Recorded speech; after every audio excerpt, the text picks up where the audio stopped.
Em cho có món trong cơ. Đây huli cha. Mai sản món chứ. Hả? Món lo, nhóc cái tiền đó.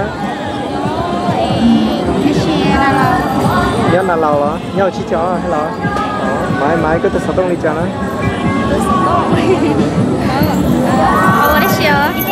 Cái thầu tiêu lấy con thầu không như thế.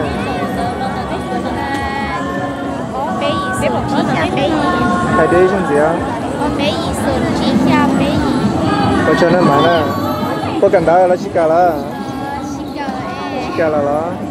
ban giờ từ lứa chị vô là xí là hiểu tiếng mua từ vô là trẻ con chị xí lấy áo viên giờ đó chỉ lưới dạng cho lấy giờ có huli cho nó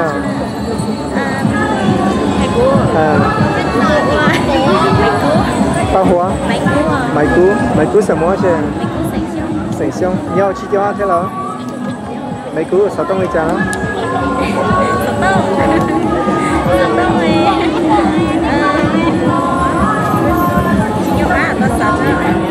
Alamak. Cici chưa lâu, chị ghé cho.